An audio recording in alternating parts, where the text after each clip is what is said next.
Komisi Pemberantasan Korupsi menahan 3 tersangka dugaan tindak pidana korupsi di perusahaan umum daerah Benua Taka dan Benua Taka Energi tahun 2019 sampai dengan 2021. Ketiga tersangka ditahan di rutan KPK.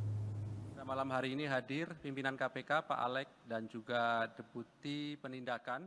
KPK telah menahan 3 tersangka terkait adanya dugaan korupsi penyertaan modal pemerintah Kabupaten Panajam Pasir Utara, Kalimantan Timur di perusahaan umum daerah Benua Taka dan Benua Taka Energi tahun 2019 sampai 2021. 3 tersangka yang ditahan KPK yakni Direktur Utama Benua Taka Energi, Baharudin Genda alias BG, kemudian Direktur Utama Benua Taka Herianto alias HY, dan Kepala Keuangan Benua Taka Karim Abidin alias KA. Di permulaan yang cukup terkait dugaan perbuatan pidana lain yang mengakibatkan kerugian keuangan negara, sehingga dilakukan pengembangan perkara dengan menetapkan dan mengumumkan beberapa pihak yang berstatus tersangka sebagai berikut. AGM, ini Bupati Penajam Pasir Utara periode 2018 sampai 2023, sekaligus kuasa pemegang modal Perumda Benua Taka. Kemudian BG, Direktur Utama Perumda Benua Taka Energi. HY, ini Direktur Utama Perumda Benua Taka. Dan KA, ini Kepala Bagian Keuangan Perumda Benua Taka.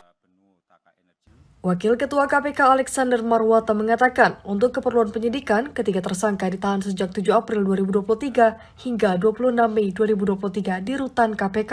Alex juga menjelaskan KPK telah menetapkan mantan Bupati Panajam Pasir Utara, Kalimantan Timur periode 2018 hingga 2023, Abdul Ghafur Mas'ud alias AGM.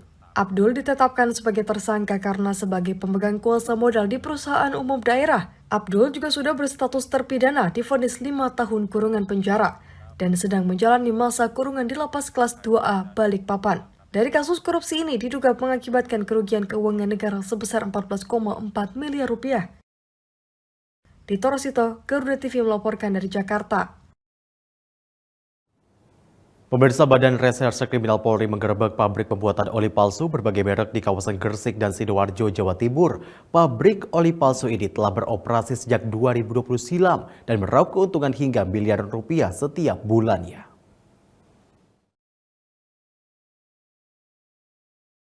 Direktorat Tindak Pidana Tertuntut Barreskrim Polri menggerebek 9 gudang produksi oli palsu berbagai merek di Gresik dan Sidoarjo, Jawa Timur. Kepala Biro Penerangan Masyarakat Divisi Humas Polri, Brigjen Ahmad Ramadan, mengungkapkan modus dari produsen publik oli palsu ini. Brigjen Ahmad Ramadan mengungkapkan modus dari produsen publik oli palsu ini.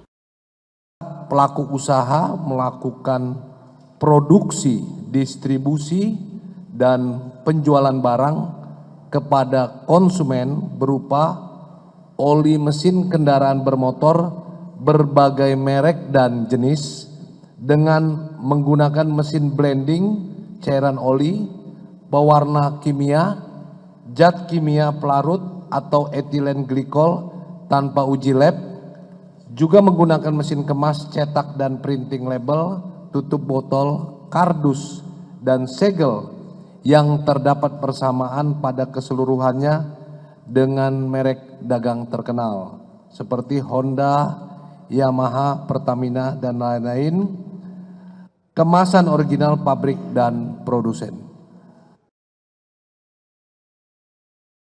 Terdapat 5 tersangka yang ditangkap dalam kasus ini. Mereka berinisial AH, AK, FN, AL alias Tom, dan AW alias Jerry. Para tersangka meraup keuntungan mencapai 20 miliar rupiah setiap bulannya. Bukti yang kami sita ini ada 35.730 botol oli mesin motor berbagai jenis dan berlabel merek terkenal, sebagaimana tadi disampaikan oleh Bapak Karopenmas. Di antaranya adalah merek AHM seperti yang rekan-rekan wartawan lihat di depan kami ini. Kemudian merek Yamalup, kemudian merek Yamaha, Federal, Mesran, Pertamina, dan lain-lain. Ini dikemas dalam kardus kemasan 0,8 dan 1 liter yang siap edar. Kemudian barang bukti yang berikutnya ini adalah 1.203 piece botol oli mesin mobil berbagai jenis dan berlabel merek terkenal, yaitu AHM Honda, kemudian Yamalub Yamaha, Federal, Mesran Pertamina, dan lain-lain, dikemas dalam kartu. Atas perbuatannya, para tersangka dijerat pasal 100 ayat 1 dan atau ayat 2 Undang-Undang Nomor 20 Tahun 2016. Lalu pasal 120 ayat 1 Yunto pasal 53 ayat 1 huruf B Undang-Undang Nomor 3 Tahun 2014. Kemudian pasal 62 ayat 1 Junto pasal 8 ayat 1 huruf A dan D Undang-Undang Nomor 8 Tahun 1999 serta pasal 382 KUHP Junto pasal 55 dengan ancaman maksimal 5 tahun penjara. Fani Agnia, Fauzi Irawan, Koda TV melaporkan dari Jakarta.